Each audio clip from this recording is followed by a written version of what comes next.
groups of men getting together and processing and feeling emotion together is really powerful. That's something that I wish I would have taken a more active role in facilitating and creating experiences like that, where he could have been in that environment and seeing those things, because I think that would have been really impactful. Like, you know, boys, when they see groups of men get together, jiu-jitsu is a great example where he's getting a lot of experience seeing guys hang out together and spend time together, but it's on one end of the spectrum. Yeah. And I think there's that whole other side of the spectrum that is so important that they're not seeing and they're not experiencing and they're not getting. Benjamin. What's up, Craig? Craigeth. Wait a minute. I know your first name. You just said it. Your middle name, though, is Michael, isn't it? No. What is it? Dragon. Have we ever? It's not Craig. It's not Craig. What's your middle name? Alan. Alan. I think I can't remember if I know that or not. I don't know. My wife spelled it wrong once. Is it just A-L-A-N? No, it's A-L-L-E-N. Ian? Yeah. Okay. 2 L's.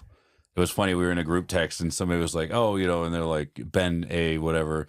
And somebody's like, is it Alan, A-L-A-N? And my wife's like, it's A-L-A-N. And my friend from who I went to boot camp with is like, what a terrible wife. It is A-L-L-E-N. She's like, it's not fair. You've known him for like 20 years. I suck so bad with birthdays that, like, Stephanie's birthday is coming up and I have to constantly, like, as it approaches, I'm like, it's this day, it's this day, it's this day, it's this day, it's this day.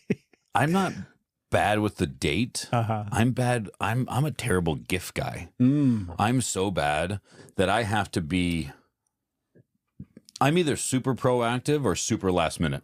Yeah. I either see the thing and I'm like, that's it. And I buy it and it sits hidden in my, you know, I'm not going to say where I hide my stuff in case Jamie listens to this, but it stays hidden, right? With all the rest of my treasures. Yeah. And then I'm like, oh yeah. And then it's normally like the night before. I'm like, I got to wrap that. But gift giving is one of those, what are they? Oh, it's a love language. Like there's all those different love languages and stuff. Yep. And it's totally not one of mine. Like I'm good at gift giving, I suppose, right? But it's not something that I enjoy. I'm not a big fan of, like, that's not how I express love, is through giving gifts. Do you receive love through gifts? Not really. Not really. I mean, it's, you know, it's not, I'm kind of indifferent to it. This year for my birthday, Asher was like, what do you want for your birthday? I'm like, I don't want anything, dude. Like, you don't have to get me anything. Yeah, yeah. And it's not from like I don't want anything. You don't have to get me anything. I'm just like, legitimately, I'm like, I get everything that I want. If I want something, I just get it.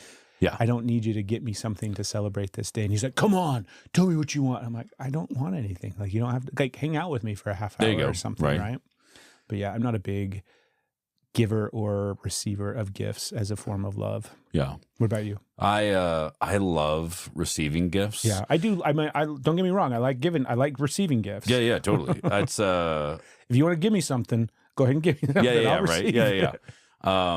I mean, and I don't even need, it doesn't even have to be like, if Jamie comes home with a candy bar, she's like, I saw this and thought you might want it. I'm like, I got a candy bar.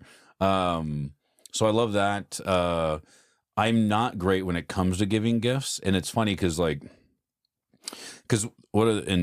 the love languages, right? And I've done some reading on this. So you've got gift giving, physical contact, words of affirmation, quality time, acts of service, right? I think those are the 5. So there are the ways that we give love, right? I am a words of affirmation, right? Is normally my first one, plus physical contact, right? Or physical touch. And I would say my third, kind of like, hey, I fall in here, is acts of service, right? I like doing things for people. But there's also the flip side of this is, how do you receive love? Yeah. Right? And this is where me and Jamie are the yin and the yang of this. Like, Jamie's number is like quality time. She just wants to spend time, and that's like my lowest, right? So she's like, do you just want to hang out with me? I'm like, and do what? Like, of course I want to spend time with you. Like, I love being with you and all that. But I got to go cut the grass. Yeah. And she's like, but just hang out with me. I was like, I can't do both. Like, the grass has to get cut. And I understand you want me, like, Jamie was like, you know, she's like, because my new job, a lot of travel, right? Yeah, right, yeah. Especially right now. in the beginning, but she's like, you're just gone all the time. And I'm like, I know, I'm really sorry. Like, I'm trying to minimize as much of this travel as I can. What's your favorite way to receive love? Well, I have an answer for that. I don't think that's one of the 5. It's not? It should be. I've got a very specific way I like to receive love. Yeah, let me tell you a little bit about it. I would say I think gifts and maybe, and I haven't done this in a while because you can take tests, right? And they're like online, what color are you? Right. But I think it's acts of service, and I think it's gift giving and acts of service are mine. And Jamie's, her way of receiving love is words of affirmation and quality time, I believe. And then she likes acts of service, gifts. I don't think she also, no, she likes, maybe she doesn't like, I can't, there's one that she's just like, I don't give a shit. Right. But I don't know. What about you? What do you like? How do you like to receive love? Boy, I don't know. Like, as we started talking about it immediately, I'm just like, I don't know. Maybe I do like gifts more than I think. I don't know. I don't think I do. I'm kind of indifferent, I think, to gifts. Probably, it's so funny. Immediately, I'm just like, I don't like any of them. Right? That's not true. I'm trying to think, like, acts of service, probably not. Quality time, I do like physical connection or physical touch or whatever it is. What are the other ones? Quality time, words of affirmation. So if you get really excited when Steph's like, you're so handsome. Yeah, it feels awkward. Yeah. Like, it's hard for me to receive those things. Yeah. She does that a lot. Yeah. She'll just like stare at me and she'll be like, you're so beautiful. Oh, thanks, babe. Yeah. Fucking no. Okay. And then you like look at you like Totally. make a funny face. I fart or burp or pick my nose or something. Still now? Jesus, Dewey, what was that smell? My Her and I have been talking lately about co-regulation and like about what? Co-regulation. What is co-regulation? So like if your nervous system is activated, if you're having some sort of like moment, right? And you're struggling to regulate your nervous system, using your partner to help co-regulate that nervous system. Through like physical touch, hugging, calming, relaxing, that type of thing, right? But it's the physical act of the connection part. It's not just like being able to talk somebody down or talk somebody through. Yo, you're experience. Fine. Calm the down. Take a breath. Right, we talked about that, right? We talked about that a couple of weeks ago. It was like, just look at it. Hey, you know what I think you should do? Just calm down. Yeah, that's not a component of it. But because Steph will oftentimes come up to me and she's like, can I just have a hug? Yeah. And like, we've done it enough now that it's the whole thing where it's like, okay, what she's asking for in that moment isn't just like, come here, let me give you a hug. Like, she wants all of my attention, all of my focus in that moment to be present in this hug, whether it's for 10, 15, 20 seconds, whatever. Yeah. And so the act of co-regulating with each other. And we've really been like, not just talking about it, but I've been thinking so much about it where I think it's how humans are hardwired. I think we're hardwired not just to do it, like as far as like, oh, this is a capacity that we have and it's something that we can like do for each other. But I think it's how we're supposed to do it. Yeah. I think it's literally like, if you think about kids and how attached they are to their parents, and then over the course of growing up, we've got it, I think probably wrong, where we think we have to push them away from that. But in the act of like co-regulating when you're activated, being able to physically connect to somebody, hold their hand, hug them, soothe them, I think is how it's supposed to happen. And I can think back, like, because it's really uncomfortable for me. Steph's really good at it, and I'm really good at being the co-regulator, like giving it. But when we were talking about it the other day, I was like, I don't ask for it a lot. I don't come to her and be like, hey, will you give me a hug? I'm feeling anxious or nervous or afraid. Is it or just hugs? Like, Are there other things I can ask for to help with?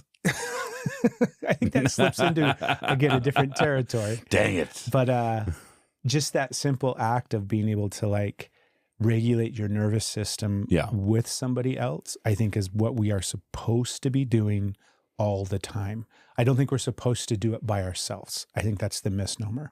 I think we can. Yeah. I think we have the capacity to, and I think it's like a skill set that we kind of need. But I think in the long run, not even in the long run, I think in reality, we're supposed to co-regulate together. I think that's how we're actually designed and hardwired to do it. So I've been trying to not just think about it more, but then also look for opportunities to, like, if I'm recognizing that I'm upset or angry or frustrated or anxiety or whatever's going on in me, if my nervous system is dysregulated, I'm trying to find opportunities to go towards her and ask for that co-regulation as kind of like an experiment rather than trying to just always fucking solve things on my own. So it's an experiment as like, does this help? Yeah. I mean, I know it helps. Okay. My resistance to it is the problem. The whole thing of like, because it goes back to like when you are a kid and you're having a hard time and you're throwing a tantrum and you're upset or whatever, go to your room. Yeah. Right? You're told to fucking get out of this space, calm down and relax, or go to your room. Yeah. And so I think we learned very early on that it's like, okay, I guess I have to solve this by myself, and then enter in all the shitty maladaptive coping mechanisms of like self-harm and abuse and dissociation and eating boxes of cereal underneath your bed and Snicker bars and whatever else, right? In order to soothe that nervous system, as opposed to just like, come here, let me hug you. Let me hold you in that moment. So it's kind of a tangent right now because it's like real present in my mind. I've been thinking about it a lot and trying to find opportunities to do it. Ask for it. I can definitely see with kids, like the idea of like them getting super like overwhelmed and anxious about things. I think that there is a difference between like, hey, like you're in trouble, you've done the wrong thing, go to your room, right? And hey, you've done the wrong thing, or you're super agitated right now, you're scared or whatever, you got anxiety about something. Like I can give you a hug there, but I think there's a difference between those. Yeah. Because there's definitely like, so when we were at the competition, right? So we did the jiu-jitsu competition a couple weeks ago. And dude, that was so fun. It was super cool. It was so cool. It was so fun. It was so fun watching your kids, both of them compete. Yeah, right. It was cracking me up too. Yeah, but dude. Go ahead. So Lincoln, like it was his first competition, and dude was super like amped up about it, right? And he was nervous. He was, and it's funny because I'm over here like, I don't really get nervous about a lot of things. I'm like, hey, yeah, like I'm still breathing, standing upright. We're fine. But he was physically, emotionally just charged up. Like he's like sitting there and he's like, I don't know. Like I'm scared. I'm like, yeah, man, it's totally cool. I was like, and we talked about like what bravery is and courage and like how to do this and like, it's going to be fine, man. And he was like, all right.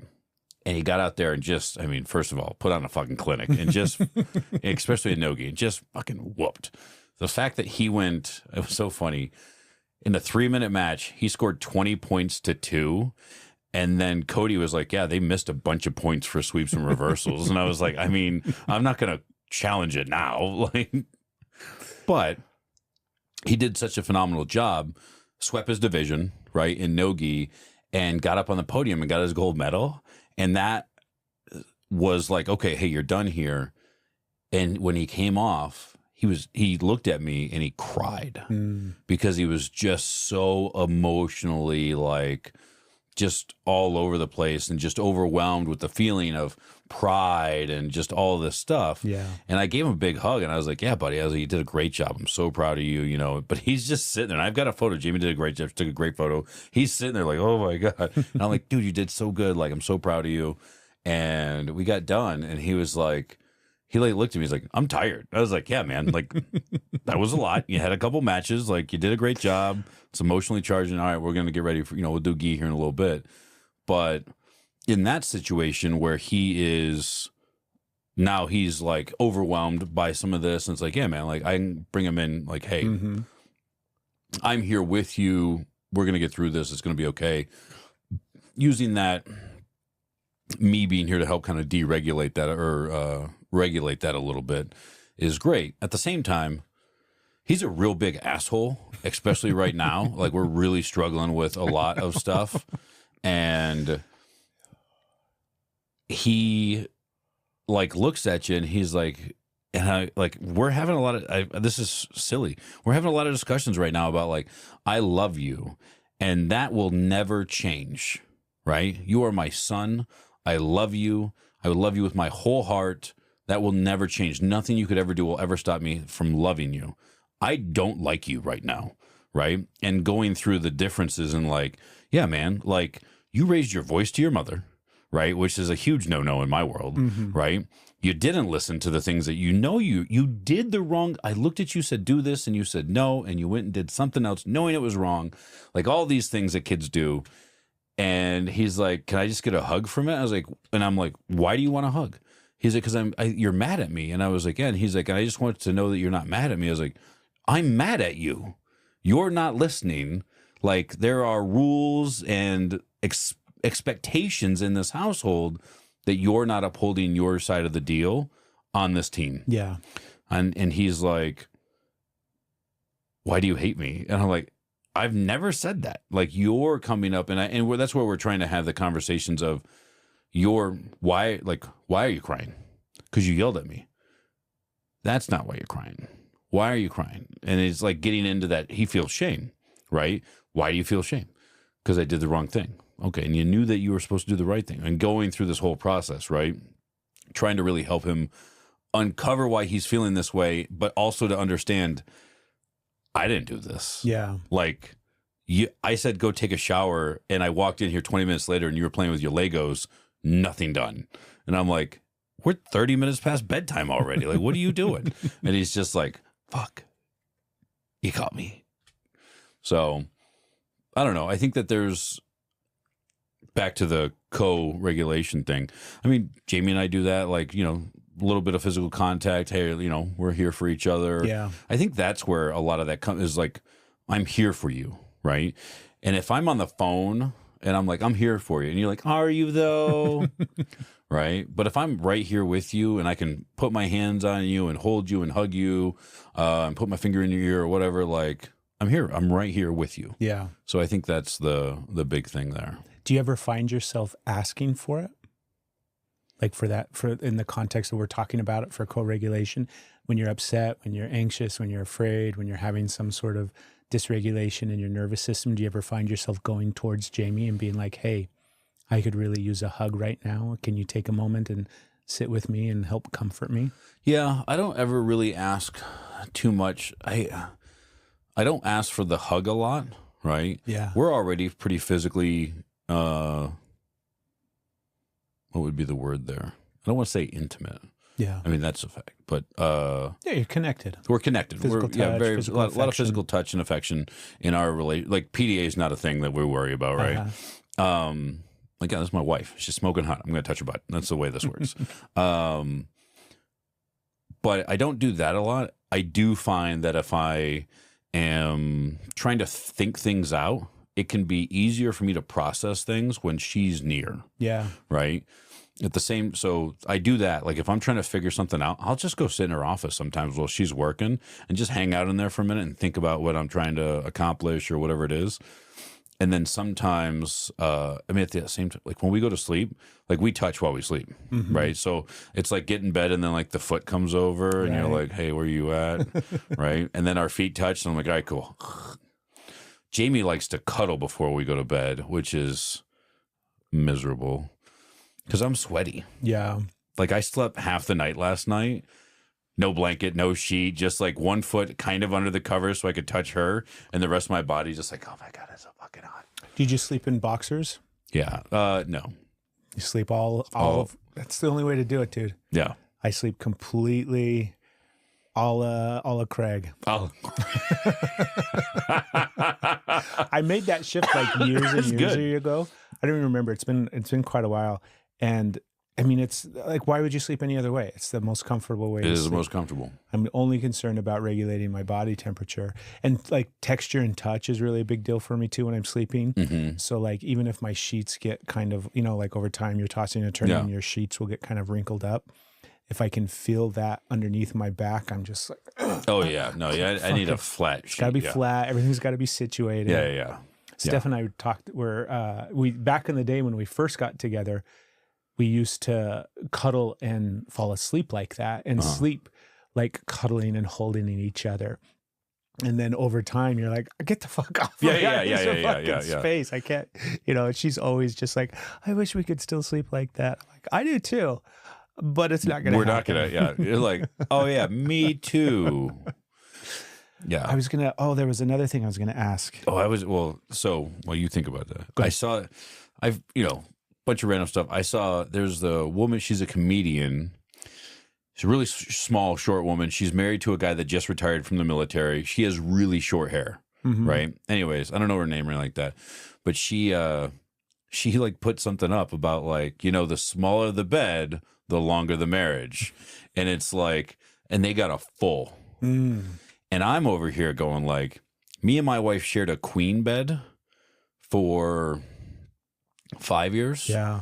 We've had a king for 4 years, never going back. Yeah, dude. Right? I don't understand. Like, even now when I see a queen, like when we travel at a hotel, like, oh, we got 2 queens, one for the kids and one for us. I like look, I'm like, the fuck am I going to sleep? Yeah. Like, there's no room here. What is this? I prefer a little more space. You got to have the space. Yeah. We used to have a queen for a long time too. And then we bought a king size bed and it was exactly the same thing. I'm like, oh my God, this is amazing. Why did we ever, this is how we're only ever going to sleep. And then when we moved here to Tennessee, we upgraded our bed and we got a really nice mattress and we decided to do the adjustable. Yes. Yeah. So they can adjust, the Posturepedic or. Yes. Yeah. So freaking nice initially. And now it's like the worst. We were talking about it last night, actually, where we're like, I fucking hate this bed. Because there's the seam. It's the fucking split, dude. Yeah. So we're no longer sleeping. I mean, technically you put them together and it's a king. Yeah. But two twins make a king. Yeah. So basically we're just each sleeping on our own twin mattress. Yeah. So I went from sleeping on a king to now I'm sleeping on a twin. Twin that's next to another twin. Exactly. Yeah. And it's a nightmare. There's it's so hard to like snuggle. It's so hard to do any of the other things that we like to do. Right. Because then it's in the middle of the bed. You got a Grand fucking canyon. Yeah. right in the middle. The knee drops in. You're like, fuck, I lost my angle. As soon as you like try to do anything of any sort. And so we've tried to come up with all sorts of different ways to do the things that we like to do, and none of them are nice. The things that we like none of them are like ideal. The acrobatics. Yeah, it's a nightmare. And so just last night we're like, we fucking hate these beds. We got to get a new bed. And we're like, because they were expensive beds, but stupid mattresses are not cheap. Well, I think the base itself is like as much as a fucking mattress, right? So stupid. Yeah. So I'm like, how do we get rid of, because we want to do the adjustable part's nice. As far as like, it's really, sometimes it's nice to be able to sit up and it's been really, really, that part we like, but now we need to do, because they have like the king size that's just split at the top. Oh, okay. So it's just the top portion that is split. Which is better. That'll probably be the next version that we try, whether or not it's going to fucking work. But I don't recommend unless you want your own twin fucking mattress. No. That's exactly what it feels like. I was thinking about it last night and I'm like, how did I go from a fucking king to like sleeping and trying to roll over and I can't this way because I'm going to hang off the fucking bed. Yeah. That's a nightmare. I mean, it's funny because when I sleep, I like lay down. I don't move. I literally like rotisserie in this one space. Yeah. And I actually fall asleep, like hands on my chest like this and just fall asleep. Like I look like I'm fucking dead, right? And because I've spent so much time in cots and in, naval, like beds on boats, right? They're not big. Yeah. Literally, like I couldn't turn over all the way because my shoulder would hit above me. So there's just no space, and you just get used to just sleeping like that. So now I just roll like a rotisserie in one spot. Do you go over on your belly at all? Are you a belly sleeper at all? More of a side sleeper. Okay. Yeah, I sleep on my back. I don't sleep on my belly a lot, especially now. It's my head. My neck doesn't have that range of motion anymore. Like if I try to sleep on my stomach and my head only goes that far, like you're like, all right, well. I prefer the belly sleep. Yeah. I like to one pillow up, one, like I got a whole fucking system with my, like Have you seen the pillows that have like the arm locations? I would love that. Dude, those are pretty cool. I would love to be able to sink that arm in, because otherwise I've got the thing propped up underneath me. And I do a lot of like, and this, I don't know if this is for everything. If I lay on my side, my head does not touch the ground, right? So if I lay on my side, my head doesn't go to, it doesn't touch anything. So I've gotten real good. Like I can roll this up and I can sleep on my shoulder. Yeah. Right. And Jamie looked at me one day. She's like, "Are you using your own shoulder as a pillow?" I was like, "Yeah, it's great." Why? And she's like, "I don't know if it's because your neck is so small that you don't have the range of motion, or if your shoulder's so big, or a combination of both." But she's like, "I can't do that." And she's like trying to lay on her shoulder. I was like, "Oh, I can." That's totally what I do. Yeah. Just lay on my shoulder. There for. Yeah. Have you, I've started using mouth tape. Have you ever done any mouth? Oh, we talked about this, I think. Because you're like, no, man, I'm fucking mouth breather. Right? Yeah. I'm a fucking mouth breather. Yeah. It's been a big change. Yeah. I have found that it has definitely helped me sleep more. That's good. The idea, like I would try it, but you might surprise yourself. Like when I was sick the last week or so or whatever. 2 weeks ago or whatever. Yeah, it got to the point where I couldn't use the mouth tape anymore, but it was only for like a few days. Because you were just so congested. Yeah, it was so miserable and shit. But I was really surprised where I would go to bed thinking that it wasn't going to work because I was too congested. Mm-hmm. And then it was almost like immediately it cleared up my nasal passages to be able to. So there was like, I don't know if it was like mental, right? Mm-hmm. Some part of me but I was able to do it. I want to try the nasal spreader where you put like the stickers and it goes like, I want to try that. Yeah. Is that Alex Hormozy or something like that? You ever see that guy? Yeah, I know who Alex Hormozy is. He's always got one of those things on. But I don't necessarily like Alex Hormozy, but I respect him a bunch. He really fucked up the fitness industry for a long time. How so? Well, so one of his first companies that he started. So Alex Hormozy, super smart business guy, right? Written a couple bestseller books, $100 million leads, $100 million offers. Mm-hmm. I don't know which one came first with that. But his original start was he started a business called Gym Launch. And it was good and bad. So what it taught was, it was a course or a program that you signed up for. It was $1,000 a week, right? But they gave you everything on like, here's how you're going to run Facebook ads. Here's how you're going to get people. And the goal was I would get 20 people to come in. We would sit down and talk about how this program is going to work, right? It's a 10-week, 6-week, whatever program. It's a $500 deposit. If you achieve your goals and you show up this many times in 30 days, you do all this stuff, you're going to get your $500 back. All you got to do is show up, do the work, and lose the weight. Eat healthy. I'll give you the meal plans. If you do everything that you want to do based on what you just told me, give me $500, I'll give you $500 back. Yeah. Right? And cool. And then normally around week 3, they'd be like, hey, we have a special offer going. You can actually roll this into your start of your membership and your first month is paid for, right? If you're not going to hit your goals. If you're going to hit your goals, keep going, and then we can just sign up afterwards. But if you're not going to hit your goals, this. And it's kind of this bait and switch model. It's totally bait and switch. Totally bait and switch. Because we tell people, come in for this free, hey, I'm looking for 17, and I'm sure everybody's seen the ads. I'm looking for 20 guys to join the Dad Bod Challenge and all this stuff, right? But he taught, because there's this huge group of, I mean, at one point back when this was real big in like 2017, 2018, there were like 14,000 CrossFit affiliates in the United States. And this guy was like, hey, you guys don't know shit about how to advertise, how to have leads come in, how to communicate with them, how to sell them. I'm going to show you how to do all that stuff. And he made $52 million in 48 months by taking an axe and dragging it through the fitness space. Mm-hmm. I was doing advertisements before he got big. I used to spend, and obviously the world changes, right? Like Facebook ads weren't super big then. I used to cost me like 7 to 10 cents a click. So like I would post this ad, and every time somebody clicked on it, it cost me 11 cents. Yeah. I'd have hundreds of people clicking on it, hundreds of leads coming in. It was great. This guy did this 2 years later. A lead cost $75 because so many people are doing it. You're outbidding each other. Yeah. Right. So he taught all these people how to do it, but he never gave them like hey, here's how to sell fitness. Here's how to bring people in. He never talked about here's how to retain people.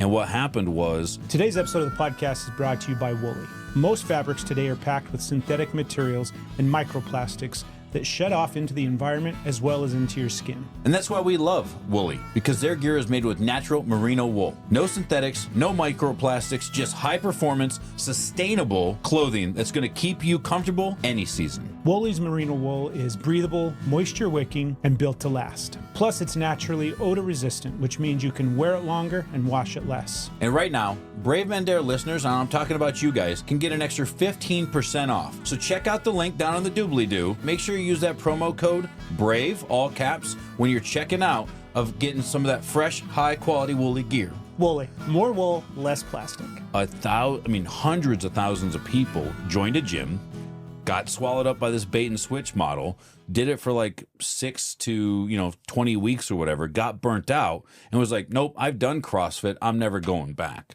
because they hated the whole experience. So he literally, through that boutique market, even now, I don't think it's 100% recovered to like what it would have been, if not, and it's hard to say, right? Obviously, but it was a big deal. Yeah. They were so mad at me because I signed, and I've met Alex a few times now because he now owns acquisition.com. He's super big in business stuff. Big mentor. He runs a bunch of new things now called School and all this stuff. But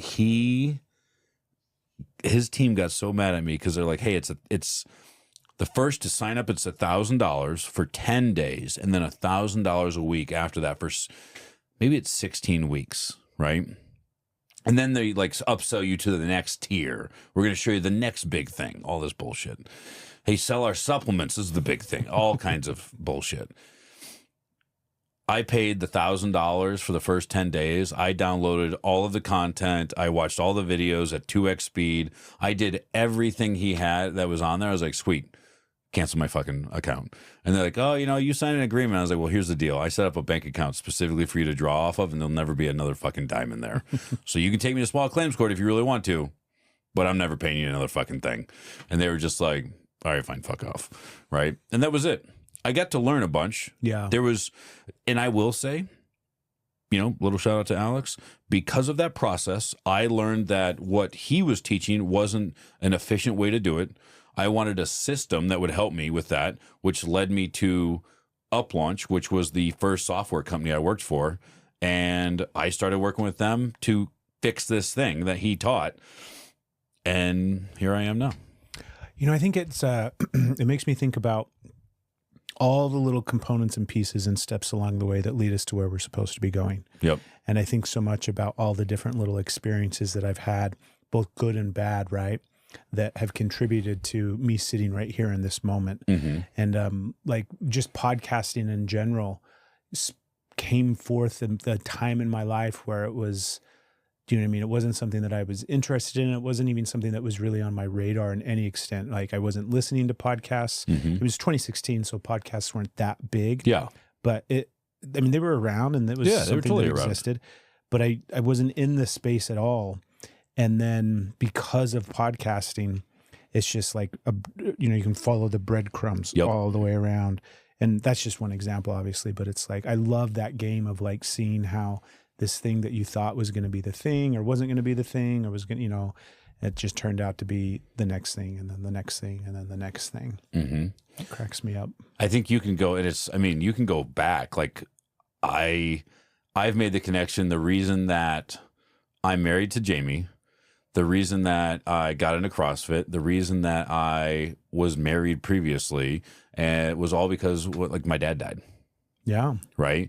He died. I came home from Afghanistan, reconnected with an ex-girlfriend.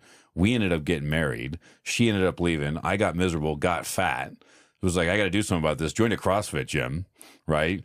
Trained there. Went to another CrossFit gym that Jamie was part of, we were both at one. Went to the other one, and then her mutual friends introduced us, and we started hanging out. Here we are. That was early 2024 or early 2014. Yeah. Here we are 11 years later. I think about that from like, and then you can think about like your kids' experiences and their stories, right? Yeah. They're like, how come, had my dad not gone through this and this and this and this all the way back? And then that's how I came into existence. Yep. I always get a crack out of that too. I think it's hilarious. Yeah. I mean, yep, there are stories for both of those. I remember the first time my mom told me the story about how I came to be. Yeah. Yeah, my mom was, because she grew up in the same small town that I grew up in and worked at, it was a little like roadside diner kind of restaurant that was out by the interstate. Okay. And she was a waitress there, but it was not like it was like I'm trying to think what kind of like the Dairy Barn here in Athens, right? Yeah, just a little burger stop kind of place. And my dad was in the Air Force, and so he worked not worked, but he was, I don't think he was stationed there. I don't know what they were doing there, whether he was there for training or something like that, but there was a military base out there in the middle of nowhere. Yeah. And so that would be the place that they would go to and grab a burger or whatever. And so that's how they met. But my dad's from California, my mom's from Utah. Like the series of events that had to lead to them, do you know what I mean? Mm-hmm. Getting to that spot and to that moment and that space and that time. And then somehow, like when they got married, she didn't even know his full name. Right. All she knew him by was Salazar, because that was what was on his uniform. His tags. Yeah. That makes it. So it was like she was 17. She had to have her dad sign off on it. Even in Utah. Mm-hmm. I'm just throwing it out there, right? Like, it's a valid question in Utah. Yeah, but it was crazy. It's kind of the same thing. Like you can always, the way that I met my first wife was I was applying for jobs and I had gone to this job interview that didn't really go very well. And then I don't even know why I stopped. It was a Cracker Barrel. I don't know if I like stopped to eat or stopped to use the bathroom or something like that. Mm-hmm. But I saw that they were hiring. So I'm like, cool, I guess I'll apply, end up getting the job, and then meet her a couple months later. And then, so on and so forth down that path. And it's those ripples, man. That's what they talk about, like how a butterfly flaps its wings and a stampede of elephants happens in Africa, right? How all these things are just interconnected. And it's funny when you think about the idea of like ripples, right? Because we're a sphere, right? Mm-hmm. So whatever happens on this side goes all the way around, but then also comes back. Yeah. And as all these other little inputs are happening, here we are. Yeah, I mean, I think some of that, and it's hard because at the same, like, understanding that all these little things happen, right? Like, I don't know what 10 years from now Ben and Jamie look like, right? Oh, let me rephrase that. That sounds maybe terrible. I know that we will be fucking married and all that, but I don't know where we're going to be at in the world, right? I don't know what life will look like or anything like that. But I know that I'll be able to, from that point, look back and trace it across, right? Yeah. And then sometimes you're like, all right, well, how much effort do I put into this thing, right? We're kind of on this journey right now. There's a chance, I'm not sure yet, I might go get a new truck tomorrow, right? You know me. I've been talking about it. So Ben's getting a new truck tomorrow. I love that. There's a chance. There's a chance. We're going to see. I'm excited to see your new truck. Yeah. But I've been talking about this for some time, right? I really want a new truck. I've been driving, and I love my truck. But I've been driving it for, 9 fucking years. Mm-hmm. Like I'd like to get a new vehicle. I put 120,000 miles on my truck. And it's slowly decaying. Yeah. And it's hard because, so the whole point of what I was talking about is Jamie was like, I was like, hey, there's a good deal on this truck. This is a good deal. Like, I think I want to buy this. And Jamie was like, all right, like, do it. So I was like, all right, we have never bought a vehicle together. Okay. Not that there was like our money pays for the vehicle, but like when Jamie got her Expedition, like it's her loan, right? I'm not on it. I don't see it. I'm not on the paperwork or anything like that. Like whatever. Same as my truck. Yeah. Right. But I was like, all right. I was like, yeah. And she's like, yeah, let's do it. I was like, all right. So I went to the bank and I applied. I had put a freeze on my like credit report because I had some identity theft about a year and a half ago. And the bank was like, hey, we can't get your credit report, so we're not going to approve what you want. We're going to give you like this, it's still a fair loan, but like we'll approve you for this. And I was like, well, that won't get me the fucking truck. Right. And I was like, all right. It's like, well, is that the sign that the truck's not in the fucking cards? Right. Is that the sign that's like, hey, don't force it. Right. Let it happen. Don't force it. And let it just, hey, it's not in the cards right now. And then it's like, or is this like one of those like, no, you got to try something a little different. I'm like, all right. So I like talked to Jamie and she's like, well, I got it cleaned up. Right. But they were still like, whatever. And then so Jamie went on and co-signed. We have the same credit score. Yeah. I make a little bit more money than she does, but same credit score, like all this stuff. We both have auto loans. Like there's no real difference. And they're like, totally fine. You can have as much, whatever. And I was like, well, this is stupid. It's so stupid. It's so stupid, right? I hate that game. And I was like, all right. So Jamie applies, goes on the cosign, and she's like, hey, I think it came through. And I was like, sweet. They sold the truck. Oh, no. And I was like, so, and she's like, well, I'm sure you'll find an awesome one. And she's like, I feel so bad right now. Because I was like, hey, are you going to do this? She's like, yeah, totally. I was like, cool. Yeah. When? How do you gauge that thing where, does this mean it's not time for something? Or does this mean I have to do a little bit more? Like, how have you navigated that experience? Because I think it's very much a thing where timing is important. It's knowing when to go in this direction and when not to go in this direction. I don't want you don't want to force it. Yeah, right. Because plenty of times where you force it and it's just a fucking mess. Yeah, it doesn't work out the way it's supposed to. And I feel like you have to gauge it as you're going through, right? And I've seen this, vehicles, jobs, homes. Like when we bought our house, we looked at a bunch of houses, and this was one of the first houses we looked at. And I was like, that's a fucking house. Mm-hmm. James was like, well, I was like, let's do our due diligence. We'll go look around. Nothing else compared. And I was like, yeah, I think this is it. And she was like, all right. And it just happened, right? It was super simple. I was like, well, shit, that was easy, right? I mean, literally, there were little barriers in there, things that weren't necessarily like showstoppers. Like Jamie never changed her name, her last name. When you guys got married? When we got married. And all of our loan documentation was done up as Jamie Tim and not Jamie's maiden name. So, and we were in California and they sent out a notary, mobile notary to come like notarize our documentation. And Jamie's like, yeah, here you go. And she's like, this is not the right name. And I was like, fuck. Like, what do we do? Yeah. And the notary's like, so here's the deal. Do you have anything? And Jamie's like, no. Like, everything says Jamie, her maiden name. And I was like, all right, well, there's got to be. And she's like, if you can get 2 personal witnesses to come over and verify that you are who you say you are, I can notarize that they're notarizing, this whole process, and I'll be back. And I'm like, all right, sweet. It's like a Saturday at like 8 o'clock at night. And I'm like, who the fuck are we? We lucked out. We knew a couple, and we hadn't told our community, the gym that we owned, we hadn't told them that we were buying a house in Tennessee. Oh, yeah. So it's like, fuck. Like, I can't just ask any random gym member because that'll get out. Yeah. So we kind of like, fuck. I was like, well, we had 2 guys, Gabe and Josh, who happened to live together. They were friends that were members. We had known them for a long time.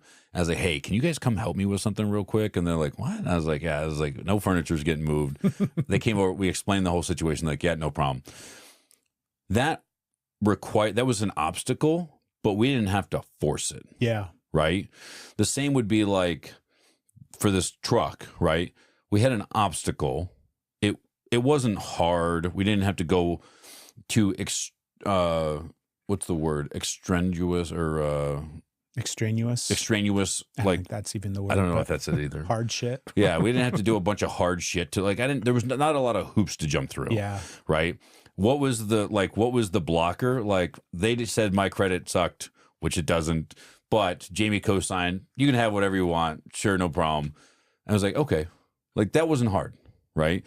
If they were like, hey, you need to do all this documentation and all this stuff, and then you got to fly to fucking California, and you got to drive this and all this stuff, like, that's where you're like, I think I'm just trying to force this. Yeah. And that's too much, right? I think every situation is slightly different, and you kind of got to just feel it. Do I just keep pushing on this, right? And sometimes you can push on it because you really want it, and it still doesn't fucking work. Yeah. Right? And that's where that will be like what upsets me, what gets me down, that. When there's something that I'm like, I really want this, that job that I in DC, like I really wanted that. That was like the career step. That was like the position, all that. I wanted that. They're like, hey, you got to you got to fly to DC 3 days a week. I was fine. I don't fucking care. Right. And it didn't work out. It's like, all right, I'm super excited where I am right now. Right. New job is great. Like all that. I still wish that would have worked out. Right. But it wasn't the right time. Yeah. And I just look back at it now. I was like, well, that to me means I wasn't really in the spot. It opened my eyes that I am worthy of that kind of opportunity, but it wasn't the right time. And I needed to do some other work, right, for that to work out, which just means to me, like, as soon as that non-compete's over, I'm like, oh, watch the fuck out. I think of it anymore these days where, because I've got plenty of experience where I've forced stuff and it was really difficult and it was really challenging and it never really worked out the way it was supposed to work out, or it didn't work out at all. And then plenty of experiences like this house that we bought here was very much just like very easy. Everything about it went really, really smooth. It appeared when it needed to appear. The whole process was really smooth and really nice. But anymore these days, I don't really worry myself as much as about, like, I've let go of the idea that I feel like no matter what it is, good or bad, however I'm perceiving it, is, when I say that it's like the way it's supposed to work out, it's not necessarily like the way that it's supposed to work out. But I feel like I've learned over the years that no matter how it works out is how it's supposed to work out. Yeah. Because you can't ever really tell. It's like we were talking about earlier, right? Where you can't really, until you get enough distance from it, and then you can see how the connecting pieces and dots all fit together to take you to the next spot and to the next spot. And so in the moment, trying to force something, trying to, make sure that it works out exactly the way that you think it's supposed to work out, I've learned over the years to just allow it to work out however it's working out, and then kind of enjoy the experience of it. And then whatever's next is going to be next regardless. Yeah. Because that's just what works out all the time, right? Yeah. Something is always going to lead to something else. Whether I perceive it as good or bad is kind of up to me. And then I just get to experience it no matter what. Yeah. But it sucks. Yeah. It's one of those things where I believe it, I practice it, I experience it. Most days I do a really good job at it, but then it always still is it's a work in progress, because there's definitely times where you're like, I really thought I was going to get a fucking truck this time. Right. I really thought this thing was going to happen this time. Thought this was going to be a fucking thing. Yeah. I think, and I mean, it's hard too, especially when there's things, and I always try to remind myself, like, there's a lot of things that happen outside your control. Right. So great example, these shitty fucking 5-star review or negative reviews that we're getting, right? Yeah. For the gym. So not for the podcast. Great reviews for the podcast. Great reviews for the podcast. It sounded like, great. Right. It's the best podcast there ever is. It's the best podcast. It is the best podcast. Fucking 10. I can't talk to you right now, afraid. One of the things that backstory, just for the viewers, obviously Athens Jiu-Jitsu, we've talked about this. We own Athens Jiu-Jitsu. Phenomenal facility. Go give it a 5-star fucking review on Google. We asked some people to no longer train at that facility due to their affiliation with a group called Patriot Front and their white supremacy beliefs and neo-Nazism and all that bullshit. Yeah. I was, hey, sorry, you can't train here. Didn't try and take anybody's money. Didn't try to just, hey, can't come back, right? Well, we asked some people to leave, and they have got online and told all their friends across the world to give us a bunch. So we've gotten like 7 or 8 negative reviews from people who have never ever been to our business. Just terrible things, just saying like, oh, you stalk, like it's just all garbage. This morning, Bradford, one of our black belts, was like, what's up? And I'm like, yeah, I can't stop them from doing it. Yeah. all I can do is react to them coming in. I already know how we're going to do this. I'm going to report them like, hey, I'm going to try and reach out to Google support. Hey, can we get these removed? These are obviously inflammatory. Like they are trying to basically dox us or whatever, right? Or SWAT or whatever that, like that's basically what they're trying to do. And it's like, if Google doesn't do anything about it, like, all right, cool, we'll just try and get as many 5-star reviews as we can, and we'll make sure that our responses to those are like, hey, sorry, we kicked out your white power friends. Right. Right. And I was like, all right, cool. Like, there's nothing I can do about it. And the thought is like, you're not mad about it? I was like, I mean, I'm upset. It sucks. But there's nothing I can do about it. This is the path that we're on. And this isn't a path I picked, right? I mean, I guess you could say that I did because I kicked the neo-Nazis out. Not saying the people we asked not to come back were neo, but however that works out. There's nothing I can do about it. So I can't get super worked up and just, you know, what am I going to do? Be angry about it the whole time? Like, it doesn't change it. I could be as angry as I want, frustrated, pissed off, screaming, yelling, and then another one can come in. And you're like, "Wah!" And it's even more. Or you're just like, all right, cool. Yeah. We'll just deal with this. Keep moving forward. Yeah. I mean, you just never know, right? It might be the thing that helps. I mean, that's the thing too. Like it's that those reviews might be the thing that lead to the next thing that lead to the next thing.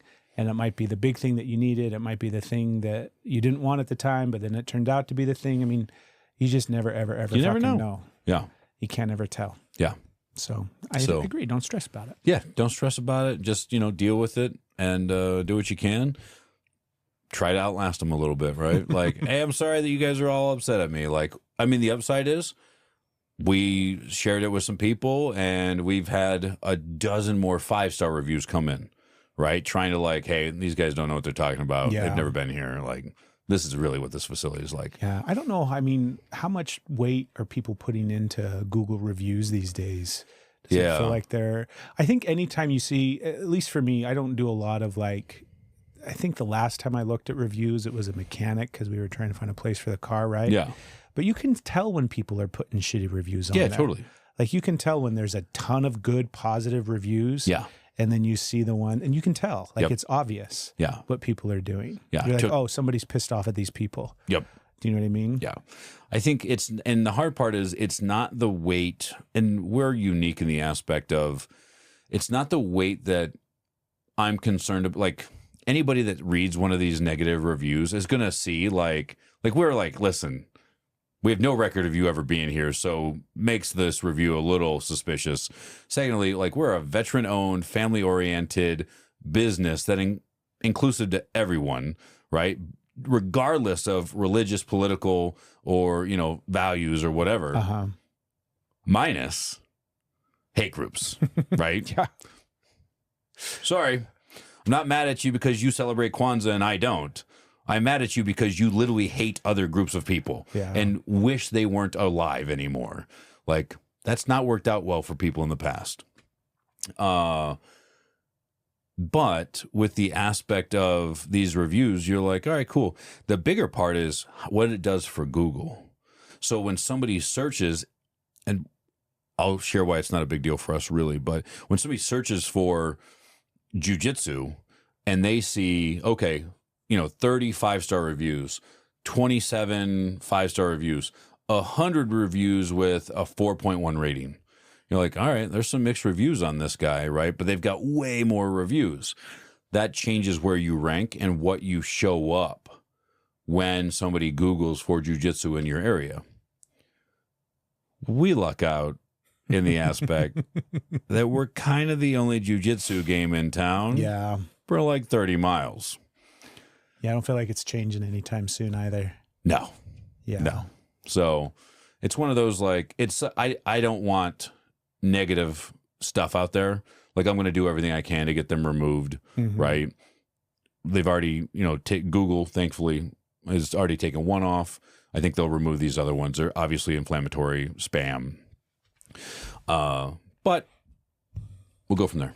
Yeah. You can't do anything about it. And at the end of the day, I think about it too from that perspective of like, I mean, the energy that people put out there, like to try to get involved in that game of like, I think you're approaching it completely the right way from the perspective of like, yeah, we'll do what we can do and all those other kind of things, but stressing about it, worrying about it, getting upset about it, it's just shitty fucking energy to be in. Yeah. And it's like, I mean, who does that? Do you know, even like with the Nazis.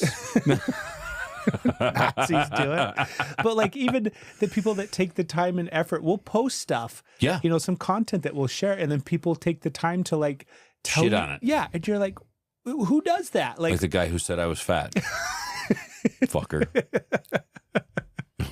Do you know what I mean though? Like Yeah. who takes the time and energy to go like, I don't like what you're doing. I think you're a piece of shit. You're like, okay, dude, we don't really need that. Yeah, Nobody you don't needs even that. know me, benefits bro. from that in any way. It's actually a lesson that I'm working a lot with Lincoln on right now. Because he's trying to figure out a lot, obviously, as a young boy. I think he's going through, I mean, obviously he's on the precipice of puberty. Yeah. But I always think about those transition time periods as just massive brain development. Oh, yeah. So his brain is just like exploding with synapses and growth. Yeah. And he's like, I don't know how to do anything right now. Yeah. He's trying to figure out humor and like sarcasm, but like it's just really just an ass. It's a train wreck. It's just a train wreck. And I'm like, so I'm trying to have these conversations with him, and I'm like, listen, are you bringing value to this? Did you bring value to it? Are you trying to knock somebody down or tear somebody or build somebody up? And then I make the reference of like what my dad used to say this to me. He's like, you remember what Thumper said in Bambi? You got nothing nice to say. Don't say anything at all. Right. And Lincoln's over here like, what the fuck is Bambi? I think it's canceled now. I'm not really sure. But did they cancel Bambi? No, I don't know. I'm just coming up with shit. Some vegans mad. They're like, they shot his mom. And I'm like, yeah, they're fucking deer. That's what happens. Like, I'm sorry that you're from San Diego or, Denver, or not maybe Denver. You're from Austin where there's, none of that stuff or whatever. Like, if you live in Michigan, everybody knows what that is. But we're trying to like help him understand this, let's be positive, right? Let's add to the conversation and not take away. Yeah. Right. And that's the difference in how I even think about how I act in the world. Am I adding value or am I taking away? Right. And I mean, I don't know, maybe a lot of neo-Nazis got a lot of free time. The worst part is, and this is like the other thing is, half of them you can click on them and you can see what reviews, and they've left negative reviews for all the other facilities. Yeah. Right. They're like, yeah, these guys don't like us because of our political affiliation. I'm like, there's a difference. I don't give a shit who you vote for. Right. Like, I don't care. Yeah. Framing it as a political ideology, or a political point of view. I think I literally texted that to like the morning crew this morning. I was like, they're hiding their hate and discrimination over or under a veil of our political beliefs. Yeah. It's like, no. Your political belief is, I believe this, I believe that. You're actively dropping anti-Semitic pamphlets off at synagogues. Yeah. Right? They're recruiting here in town. It's crazy. Right? Yeah. It is crazy. I was thinking about the thing you brought up about Lincoln and his humor. One of the things that I had to really learn and unpack, and it was like in the course of our relationship, like Steph and I, where I grew up with two older brothers and a family that it was very commonplace practice to degrade each other. Yes. And fun, pokey, yeah. Tear each other down in order to build yourself up. And it was done in such a way where it was acts of love, that like a love language. Yeah. And so I didn't think much of it.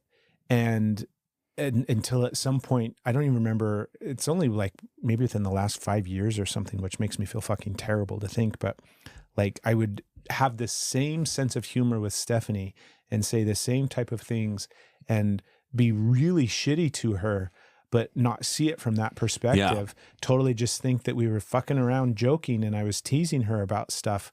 And every single time she would like, not call me out on it, but like she would have a negative reaction to it. Yeah. And I wouldn't, I'm like, whatever, like get over it. Like this is, we're just joking around and playing. And then I had to like honestly look at what I was doing. And it made me reframe all of like, not just humor, but what I find funny, what I think is funny, how I, joke with other people, even how I joke about myself, like self-deprecating humor, I think is really, really detrimental. And I have that's another thing where if I'm not going to give you shit, then I'm going to give myself shit in order to, do you know what I mean? Yep. So I've had to like unpack all of that and just be like, boy, I don't really think any of that stuff is funny. And it changed like what I consume and how I see comedy and everything like that. And the people that are making a point to make fun of other people, I'm just like, that's not funny. Yeah. That's not mature. That's like such a, do you know what I mean? Junior high school level of teasing and fucking around with people. Yeah. And then like the self-deprecation part of it too, is it's like, today's episode of the podcast is brought to you by Heritage Still. If you're serious about quality in the kitchen, it's time to check out Heritage Still. All their cookware is handcrafted right here in Tennessee. Heritage Still isn't just another cookware brand. This is American craftsmanship at its finest, using high-quality, multi-clad stainless steel to give you unmatched durability, precision, and performance. Whether you're searing, sauteing, simmering, or good old-fashioned pan frying, these pans are built to last for generations. Their cookware is safe for any cooking surface. It's easy to clean, and every piece comes with a lifetime warranty. And right now, Brave Men Dare listeners, I'm talking to you. You guys can save an extra 10% off. Go over to www.heritagesteel.us/brave. Make sure you use the promo code BRAVE, all caps, to get that extra 10% off at checkout. Upgrade your kitchen with a cookware that's going to stand the test of time. Heritage Still, chef-grade cookware for less. I think it's, I don't know, I just think it's so hurtful and so harmful and so detrimental, but it's so pervasive too. What do you remember the first time we talked about this? Have we? Yeah, not specifically you and I. We were at a poker game. Oh, yeah. Do you remember that? We were over at Trevor's. Oh, yeah. Right? And Jamie and I were talking a little bit of trash back and forth, right? Because we do, right? We definitely poke at each other a little bit. I think that for us, we know, like, there are things that are like, we don't talk about that. Yeah. Right?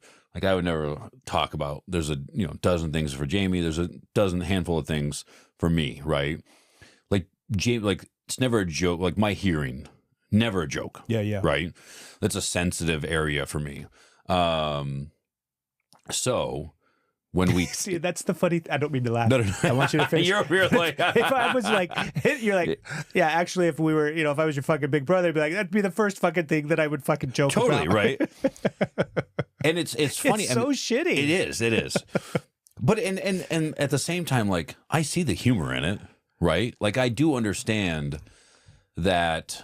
And this is where I think that as an adult compared to Lincoln, I understand the difference when a friend or a close companion says something with light, like in a light-hearted manner that is just for a reactionary kind of laugh or something like that. I'm okay with that. Yeah. Right? Jamie now calls me out a couple times. She's like, did you turn us off? Because I just, like, I'll just, like, look at my phone and I just, like, off. Or she caught me listening to music the other day. Yeah. Right? Like, we were out just hanging out with the kids doing stuff, and I'm over here just fucking rocking out to some music because it's enjoyable, right? I'm like, I don't need to listen to this bullshit right now. We're at a fucking game. But so in the aspect of, like, I know that this is an ingest, this is a lighthearted, there's no anger behind this, there's no hate, there's no demeaning or anything like that.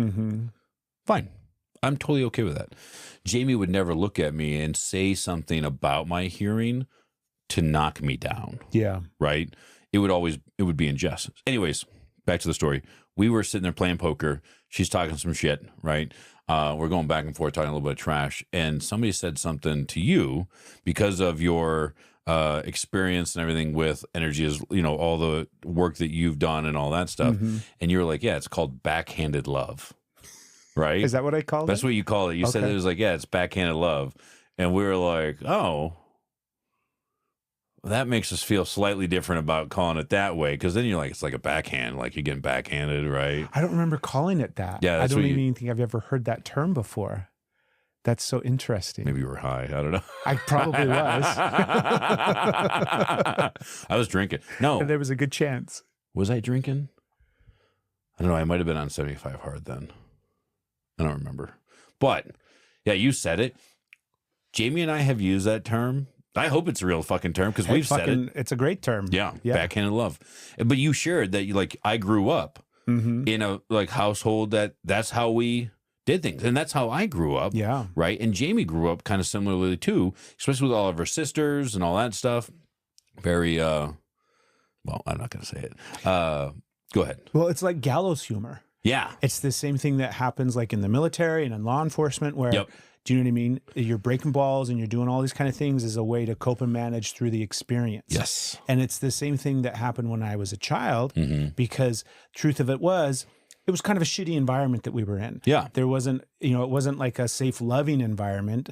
It was a shitty, toxic, fucking traumatic experience to be in this house that we didn't have awareness of. And the way that we cope and manage with that is joking around and fucking around with each other.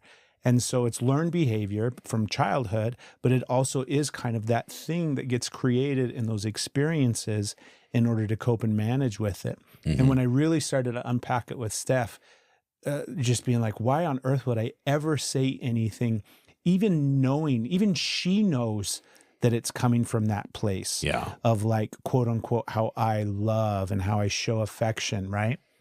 Even that still didn't change the part of her that was still impacted by it by some way, like some little part of her inside that would feel a little twinge. And then I had to get real honest with myself and look at it and be like, it was the big issue that I had with my oldest brother for a long time, where every time we would hang out and spend time together, the more he did it, the more I saw it and the more I was able to really look at it and be like, oh, that actually hurts. It doesn't, like, it's not fun. It doesn't make me feel good. It hurts and it touches a little spot inside of me. And so I was just like, I don't ever want to fucking do this ever again. I don't want to do it to anybody that I love and care about. And I don't want to do it to myself. And so it was hard for a long time because I was like, shit's not funny anymore. I can't make jokes about stuff anymore. I'm like, the world's over. Like, nothing's funny. There's no humor in the world. It's just so dark. Like, I'm not laughing at anything anymore. I can't watch the things that I used to watch. I can't talk to the people the way that I used to talk to them. Half the jokes I know are no longer relevant.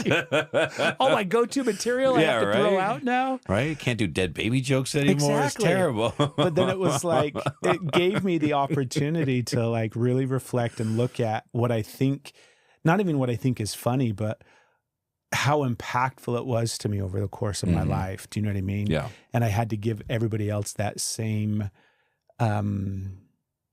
benefit. Do you know what I mean?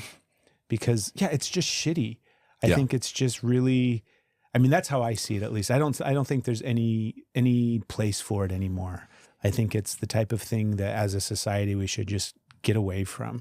And anytime I see people, like, because it's everywhere. It's not like, do you know what I mean? It's not, it's totally the norm. But at the same time, like, so I agree with, as we grow, we need to adapt and move and elevate. Yeah. Right? At the same time, if you're in a shitty situation, you got a shitty household, a shitty childhood, you're in, a shitty precinct, you're in a shitty team or, platoon or whatever, and you got a lot of things going on, and you need to find some way to cope with some of that, and you fall back to this regression of this, we'll just stick with backhanded love, where you're ball breaking and you're saying all these like kind of messed up things. That's the mechanism that you're using, because in all honesty, you can't cope with it then. Right? Like, if you're in the middle of a firefight and you're like, Lincoln does this shit now. God, if I told you about his, like, okay, let me, two separate things. They'll connect here and you'll get it. So you can't be in those situations and be like, man, this is really how, like when you said that, and they're like, what the fuck are you talking about? Yeah. Like, I yelled at you and called you a stupid thing and said something relatively funny because we were getting shot at, right? But that's not we have to realize, I would say, if anything, we need to make sure that we understand and realize there's a difference between that's what we were doing. That was the coping mechanism we had, which may or may not be the right one, but was the one that we had. Yeah. So we had that. And now, like, I'm not in that situation. I mean, hopefully not a lot, right, anymore. So I don't need to use those kind of things. And I am working on myself where we're elevating up and out of that, where I don't need those kind of jokes or those that kind of humor anymore. I can just find other things funny. You know, why did the chicken cross the road? Because, right? Like stuff like that, right? Lincoln, to bring this back, Lincoln is about to be 10, and we are, I'm working with him on like, hey man, you're moving to double digits, right? That's a big deal. Yeah. And I'm going to expect more of you. So he's been driving the Ranger a little bit. Nice. And, you know, real long ass driveway and mailbox and garbage is down there. And I want him to, hey, you're going to start taking out the fucking trash. So he's been working on taking the bags out and all this. And I was like, all right, I show him how to like drag because of the driveway. Hey, you're going to drive the garbage can down there. And then I want him to go get it. And I did it with him the first few times. So the other day, I think it was last weekend, I was like, hey, man, why don't you go get that garbage can? And he's like, all right. And he like pulls up in the Ranger and he has to drive it in low, which is just terribly annoying because it's like, because as soon as you let the gas, you know. Yeah. But he can only drive it in low. He pulls up. I was like, no, you go do it. Like, I'll watch. You go do it. He's like, I get to go down there by myself. And he's got to be by the road. And you know our road. It's a 55. Yeah. It's a fast road, right? Where our driveway, and it's, now I think about it's even stupider. Our driveway is what they call dead man's curve, right? Because people, since we've lived here for 5 years, or coming up on 5 years, we've had 3 cars hit that telephone pole. Really? Yeah. Like I've heard the noise, woke up the next morning, went out there, and there's like the reflectors and all the glass, and you're like, the fuck is this? Like, yeah, somebody ran on that telephone pole last night. You're like, oh, well, fuck, all right. Lincoln, go play by it. So Lincoln goes down. I was like, hey, go get the garbage can. And like, I follow him halfway down the driveway on the tractor. I'm like, yeah, staring at him. He fucks up his turn, gets it all figured out, gets the garbage can, gets in, starts coming back up. I was like, all right, go back up the driveway. Sitting there, he comes up, takes the garbage can out, comes over, and he parks everything, comes over, and I was like, hey, man, good job. And he's like, yep. He's like, still alive.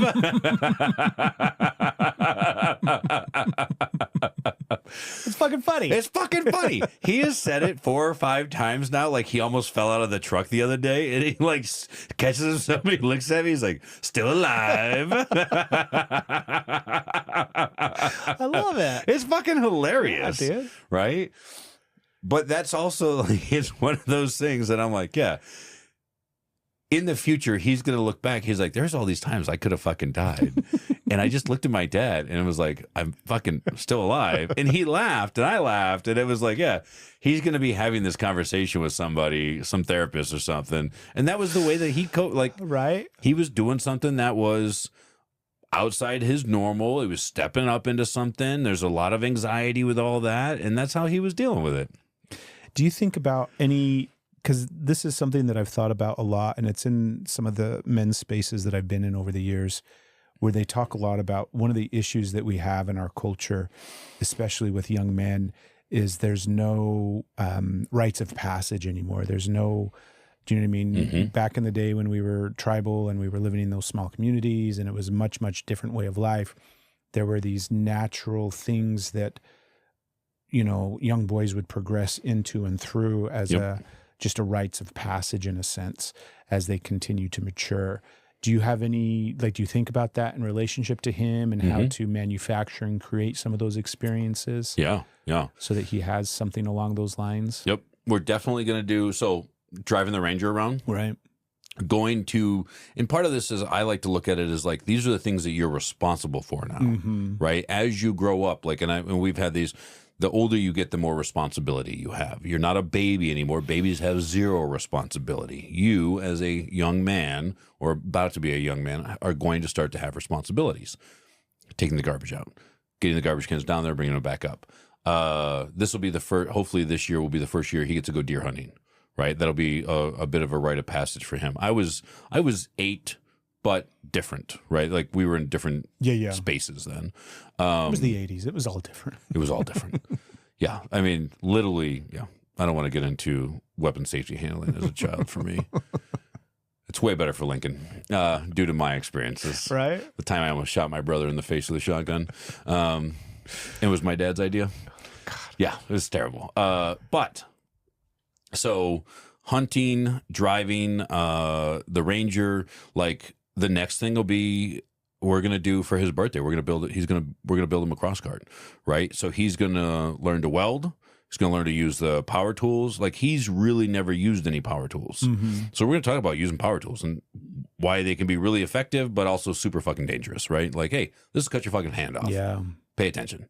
So we're going to go into a lot of that stuff. I'm really looking forward to maybe me and him doing some camping, Mm-hmm. right? Being left alone. Yeah. Right? He's 9, about to be 10. This past weekend, like, our neighbor needed some help. And I was like, hey, man, it was just me and him. Nora and Jamie were at a horse show. And I was like, hey, man, I'm going to go help the neighbors with some tractor work. You okay? And he's like, yeah, I'm fine. I was like, all right. And he got to hang out at home relatively by himself for like 2.5 hours. Yeah. Right? Kind of a first for him. Kind of totally a first for him, Yeah. right? Like, he was at home. Now, we've put, things in place. He was hanging out in the basement. I told him, I was like, hey, man, I just want you in the basement or in your room. Yeah. We have cameras, so I can see all that stuff, right? They got new watches that can call. Oh, nice. Right? And they're basically like kid low jacks, but they can call me or Jamie. And I was like, if anything happens, you call me. I was like, and if I call you, you have to answer. Yeah. And he was like, okay, yeah, totally. And he's like, yeah, dude, whatever. I don't think he left that fucking couch for the 2.5 hour or whatever I was gone. He was like, I get to watch whatever. He's probably, who knows what he watched. Right. He's like, Dad's not here. I'm going to put on some real fucking YouTube. Right. Whatever. But I think that I'm always trying to think about new experiences for him. Be like, hey, because you're at this age now, I should be able to trust you with these things. Yeah. Right. Some of those are just going to be responsibilities and chores and like, hey, you're carrying the load. We're helping each other and all this stuff. Honestly, if I could get to the time when he's like 16, he's doing the dishes, all their own laundry and all that stuff, like, it's just really making my life easier. Yeah. And turn those into rites of passage. But yeah, I agree. Rites of passage. What did you guys do? Not a lot. Not a lot? Yeah, I mean, I don't want to say not a lot. Definitely things like driving. Asher and I have gone out and, I'm not a hunter. I didn't really grow up hunting. It's something that I actually want to do. But camping together, I remember one of the first times him and I went camping, it was like, because I had all of my, knives and all sorts of different stuff. Yeah. And I had a little tomahawk. And I just gave it to him. Not like, this is yours now, but like when we went camping, he was like, can I see that? And I'm like, yeah, dude, you can do whatever you want with that. Yeah. So then he was like, are you serious? And I'm like, yeah, dude. Do whatever you want with it. So then that's like all he fucking did the whole time we were there. Was just hacking shit up, doing everything that he fucking could, fighting the campsite, like fucking picnic table in half. It was the type of thing where, how there's always like the big ass log that's over there that he drags that big ass log over and just starts doing everything completely unsafe. But I just watched him do it all. It wasn't, I mean, there were definitely things that I was like, yeah, you could probably cut your finger off in that moment. I think he even did cut himself at some point. And he's like, what do I do? I'm like, you're fine. Wipe it on your shirt. There's nothing to worry about. Right. But those kind of like experiences where he finally gets a little more freedom within that kind of controlled container. Definitely had a bunch of those, but I wish I would have been more deliberate about some of the things that I look back on and I wish I would have done differently. And there are things that I've tried to correct at this point in time in different ways, but I wish I would have given him more freedom, not necessarily in the sense of like, hey, you can go do whatever you want to do, but more freedom to trust himself to do the things that he was doing. Do you know what I mean? Like we had a riding lawnmower back in Utah And it was an old riding lawnmower that we inherited from Steph's side of the family. It was like her grandmother's. And so we eventually got it. And I mean, it was great. It worked and everything like that, but it wasn't, it wasn't a super fancy, nice zero turn kind of thing. It was like an old Husqvarna tractor thing. And I kept it running and it was great. And it made lawn mowing really easy. But it, like anything else that's old, it's got its little, quirks. Yeah. So it's not like an easy, smooth ride. It was a little bit difficult. And of course, that's the thing that he always wanted to ride. Oh, yeah. And I would let him ride it with me sometimes. But I'm like, yeah, you're not mowing the fucking lawn with this thing. Because our entire backyard was vinyl fence. Oh, yeah. And I'm like, you're 100% going to drive that thing right through the vinyl fence. You're like, I fucked that up from time to time. I totally do. Let alone am I going to let you do this. Exactly. And there was one time where he had some buddies over and he put some, because it was out of gas, and so he put gas in it and was driving it around in the backyard with his buddies. And like Steph came home and he was just like, I was on a work trip, so I was traveling.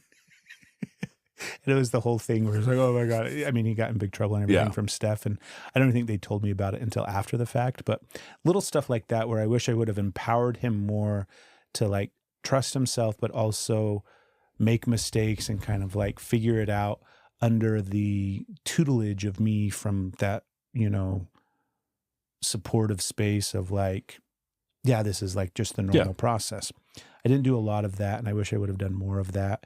And then I also wish I would have done a much more deliberate, because I think that there's this component that's missing with masculinity.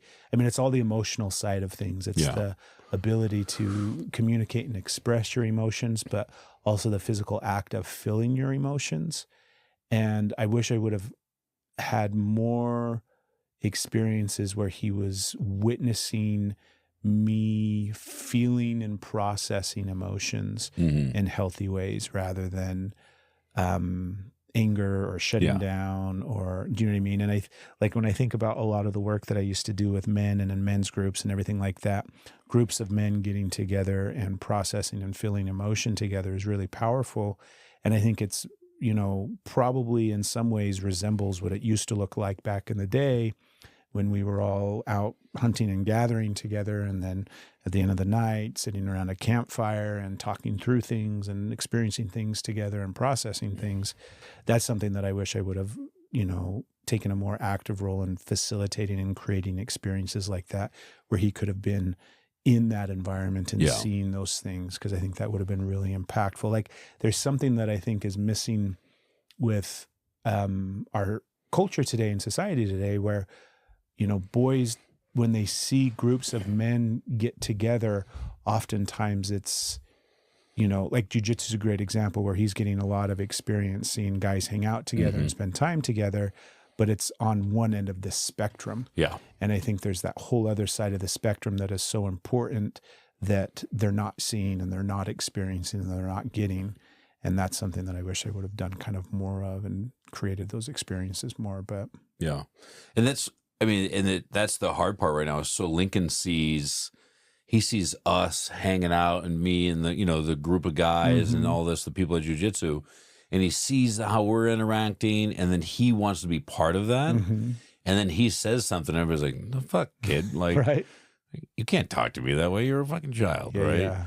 And it's like, hey, let's talk about where you fit in on this, right? Like, you get to hang out with us. You're not part of the conversation. You get to watch, right? One day, you'll know when you're invited in, right? I mean, I think it's good to have. I mean, you said this, talking about like processing emotions, stuff like that. I know, and this is probably something that I need to. It's not probably something. It's probably. We'll stick with probably something I need to work on. Let's be honest. Probably. Nora like called it out. She's like, Daddy never smiles. Oh, I remember you mentioning this. Right? Yeah.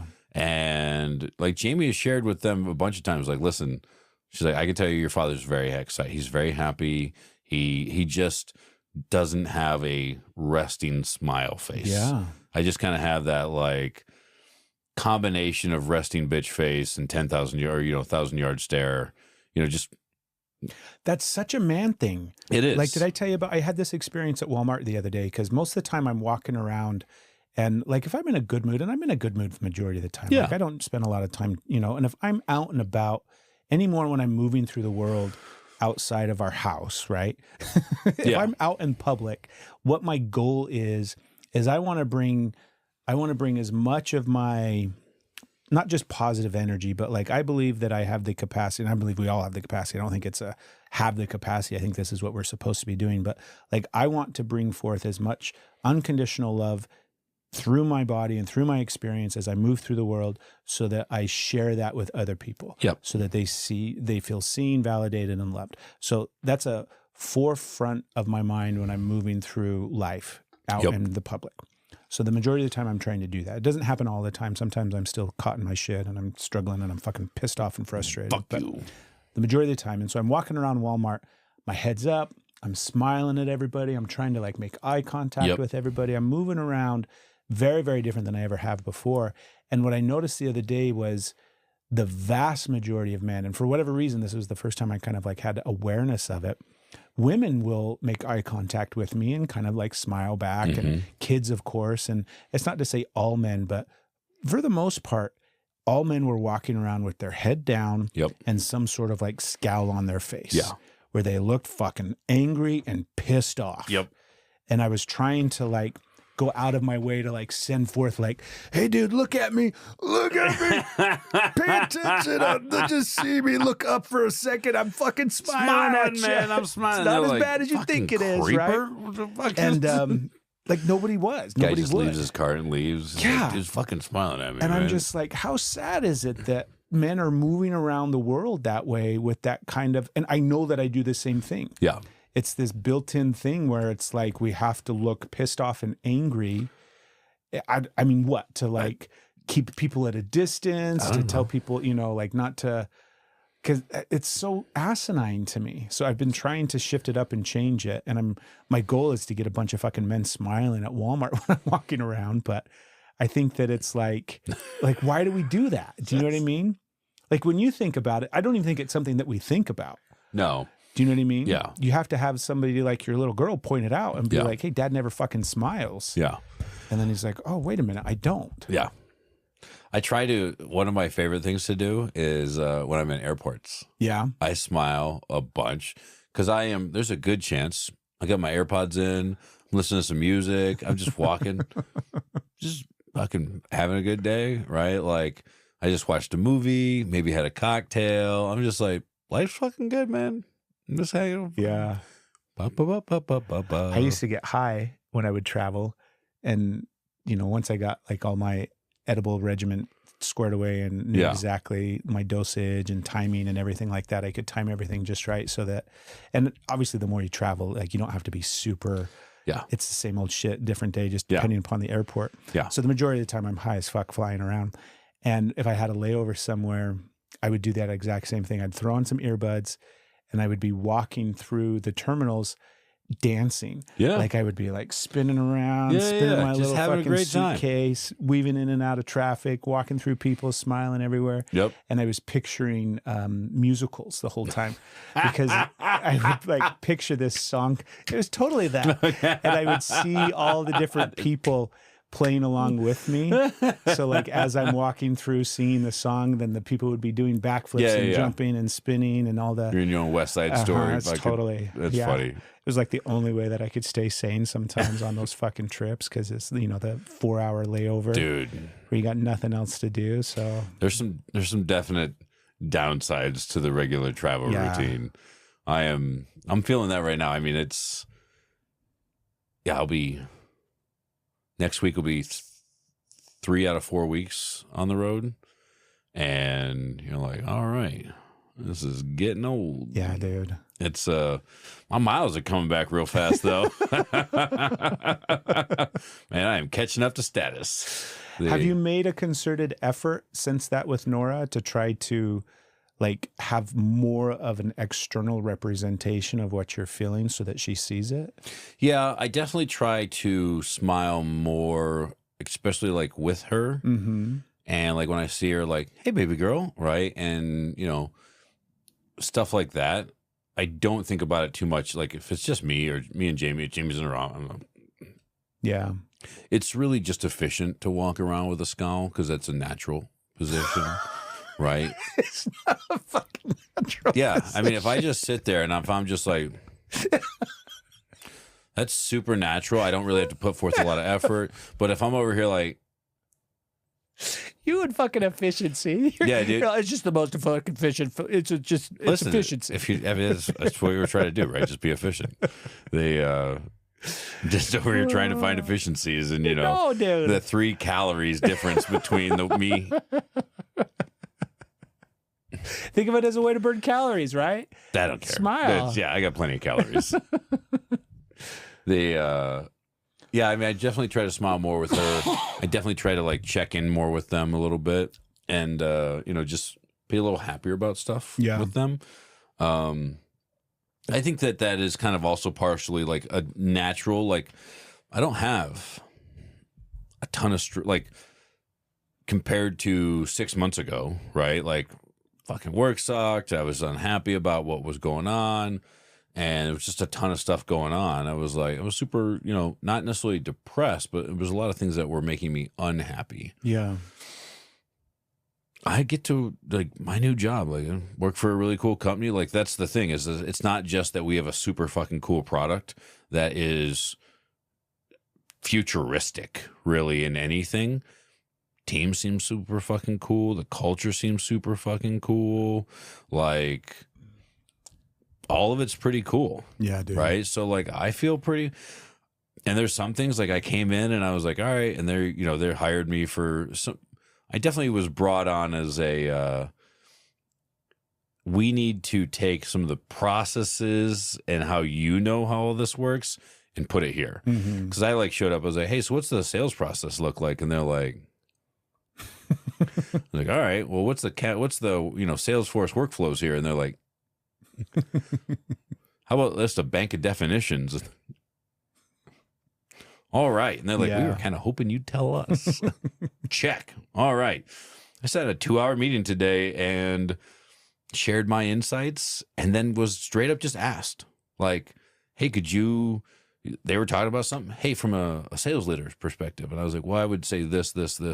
I would look here. This is a caveat, boom, boom, boom, my experience, da, da, da. And like, cool. They're writing it all down. I'm like, holy shit. They took my fucking thoughts and they're like writing that shit down. My last company, they'd just be like, yeah, that's cool. Yeah. Yeah. Why don't you go tell somebody that fucking cares? I'm like, all right. And then they're like, everything's going bad. It's like, weird.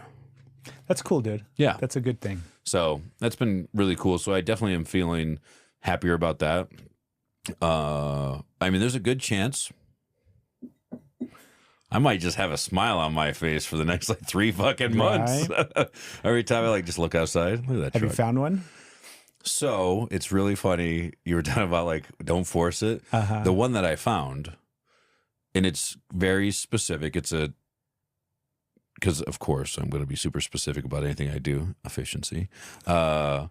I think that's called ADHD. Actually. Yeah, it could be. Whatever it is. Whatever it is. Whatever it is. I want a newer because I want it to like. I don't want to. Like when I bought my truck now, it was 2016. I bought it 2014, so it was relatively newer. So I would like to get something that is newer. But I don't need to get a brand new truck. That doesn't make any sense. The value, I mean, the truck I'm looking at is a 2024 with, I think it's got 15,000 miles on it, right? And it's 20 grand less than a brand new one. Yeah. Right? It's like, and it's a diesel because it's an F-250. And it's one of those like, all right, like, been at this for a while, right? Like I've been working, been trying, putting forth some effort. Like I feel like I've been kind of successful in some of this. Like I'm gonna buy the truck I want. Yeah. Got some bougie shit in it.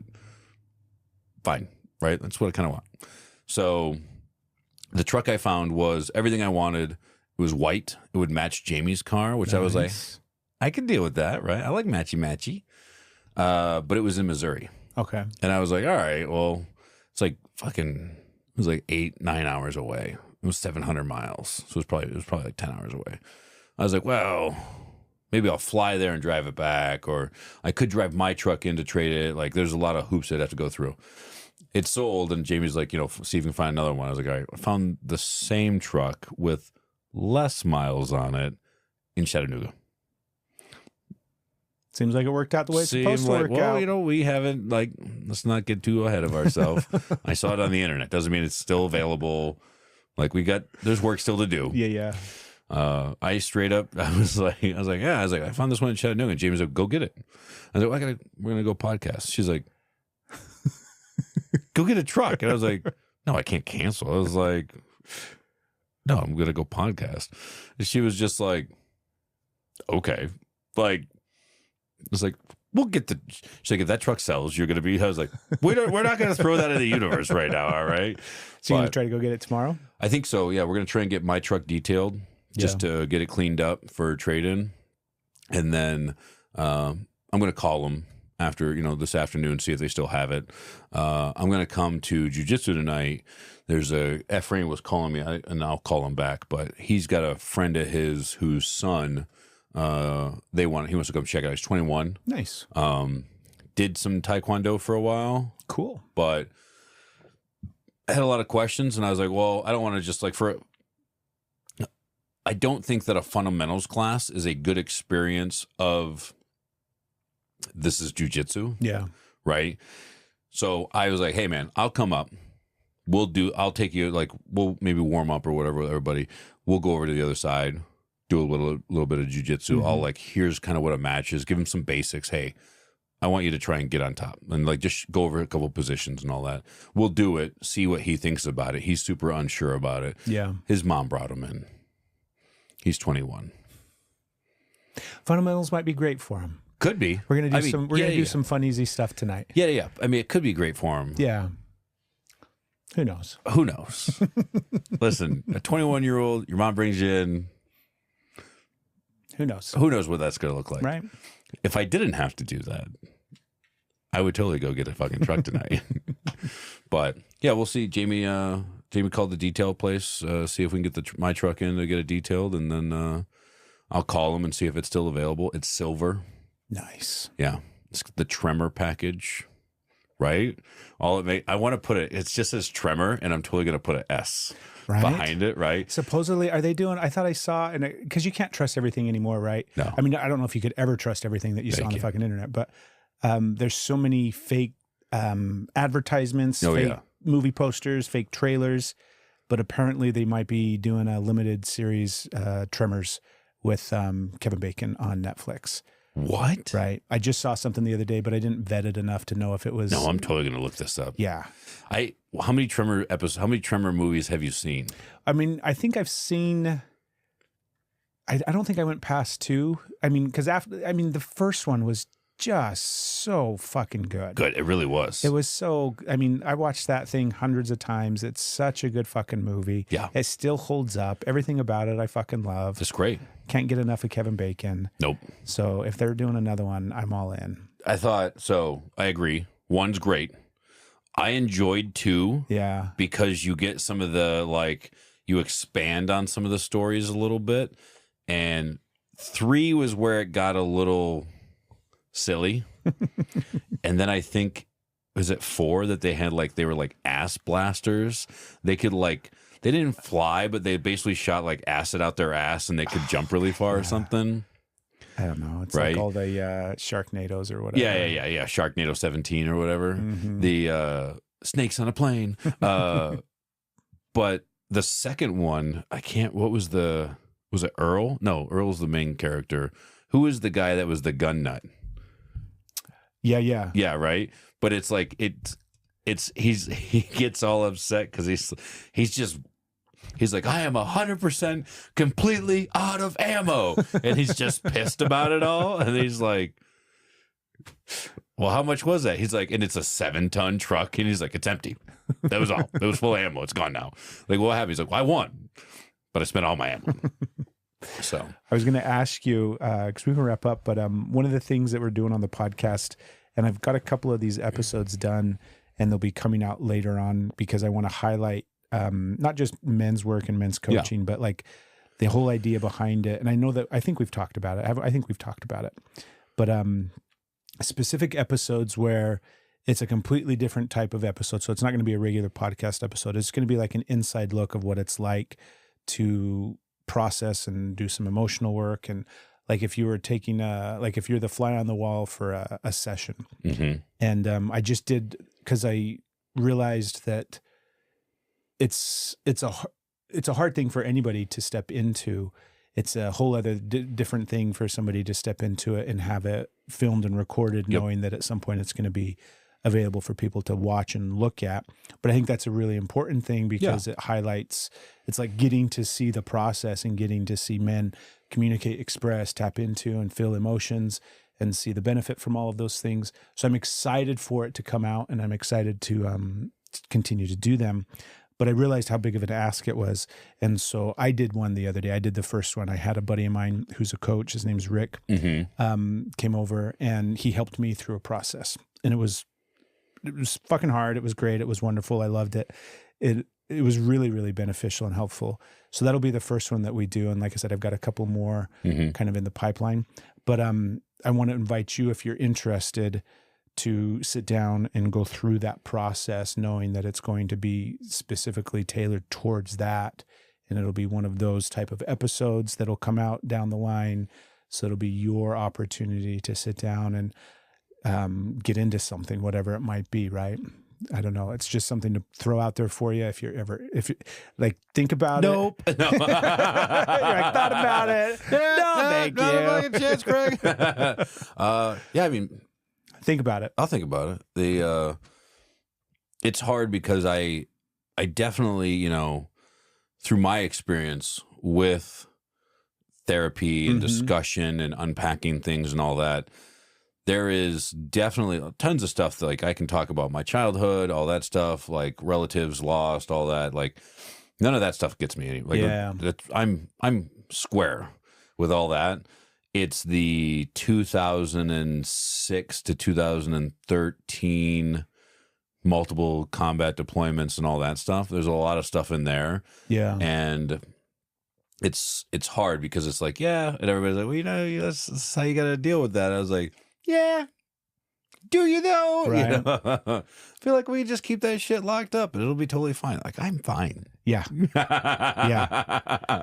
And that's the whole thing, right? I mean, that's quite literally what all of us do. Yeah. Is we compartmentalize the stuff that we don't want to deal with, and then we just don't deal with it, and we put it away and we think, I'm fine, I'll move on. It's not a big deal. And so what I'm hoping to do is to share that experience in some way so that people can see, to take away some of that fear associated with it. Yeah. Do you know what I mean? It's not going to eliminate it when it comes time for somebody to actually go and get therapy, to get some help, to get some coaching. It doesn't eliminate that, but in doing so, I think it will open up the doorway for people to see that what's the potential for it, the possibility for it, the need for it, and also just some of that fear associated around it. And I think you might be surprised because, like, like you just said, you've got a very clear chunk of time that you're like, I'm not interested in dealing with any of that stuff. Yeah. But I think you might be surprised at how some of that stuff, I mean, I think it's like anything, I don't want to project anything, but that might not be the stuff that you actually need to deal with. There might be other things that were compartmentalized and shoved away long before that time period in your life. And some of those things might be actually even harder to deal with. So the big fear, it's like anything, like that's a part of the shadow that you're familiar with. And sometimes those are the things that we actually don't need to deal with and process. It's not saying that there aren't layers there, but it's the parts that you can't see.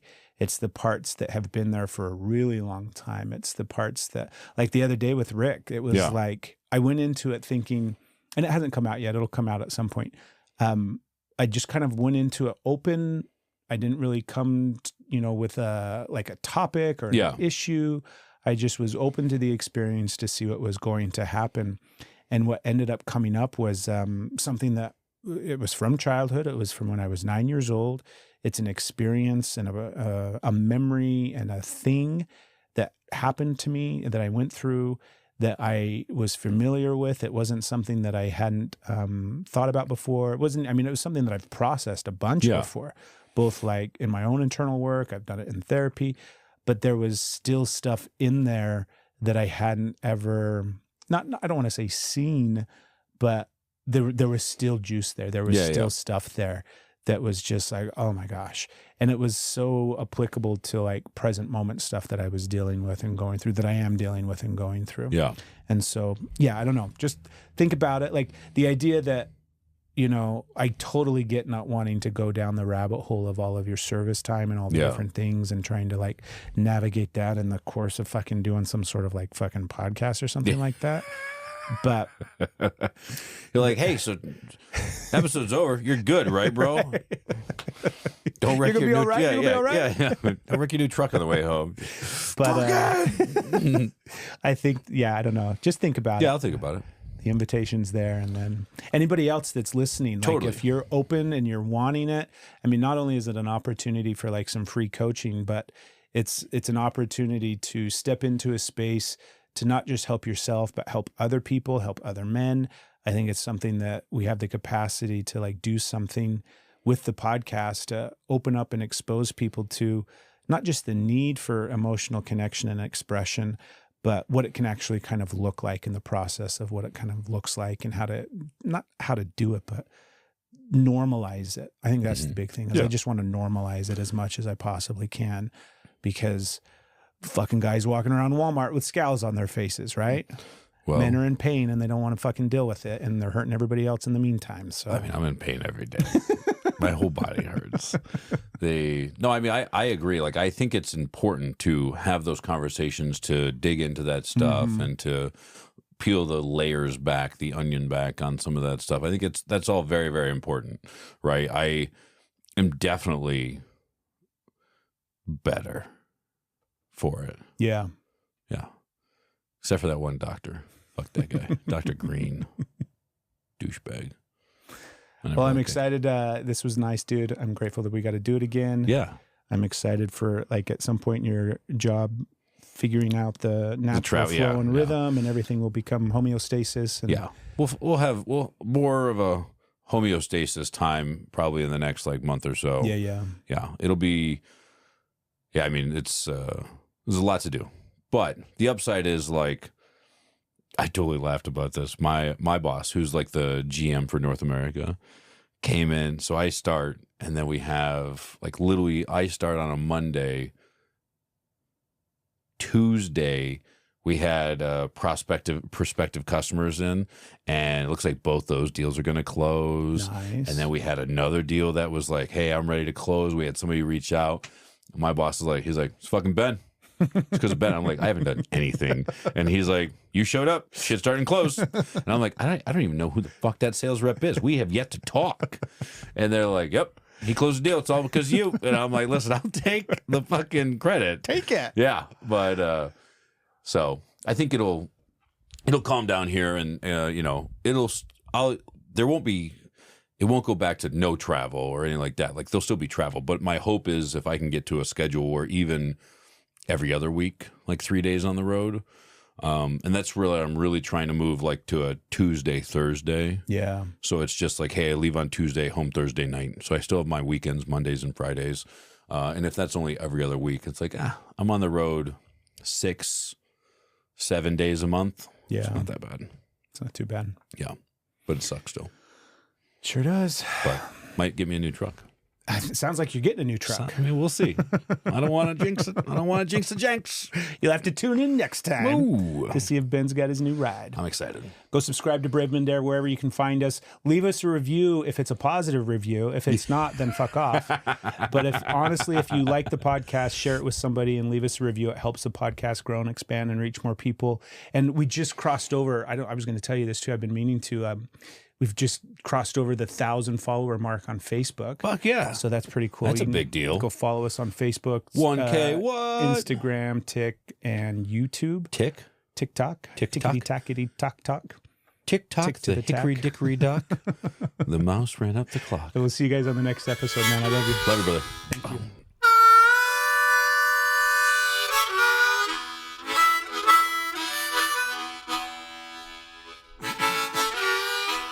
Thanks for listening to this episode of Brave Men Dare. If you haven't yet, take a moment and subscribe to our channel, click that little notification bell, and check out some of these other clips. Last but not least, we'd really appreciate it if you sent this podcast to somebody else. Share it with a friend, share it with a buddy, and don't hesitate to reach out. The conversations that we have on the podcast are meant to inspire you, but also we want to hear what it brings up for you. Whether you share it in the comment, send us an email, or call us up. But thanks for being here, and we'll see you on the next episode.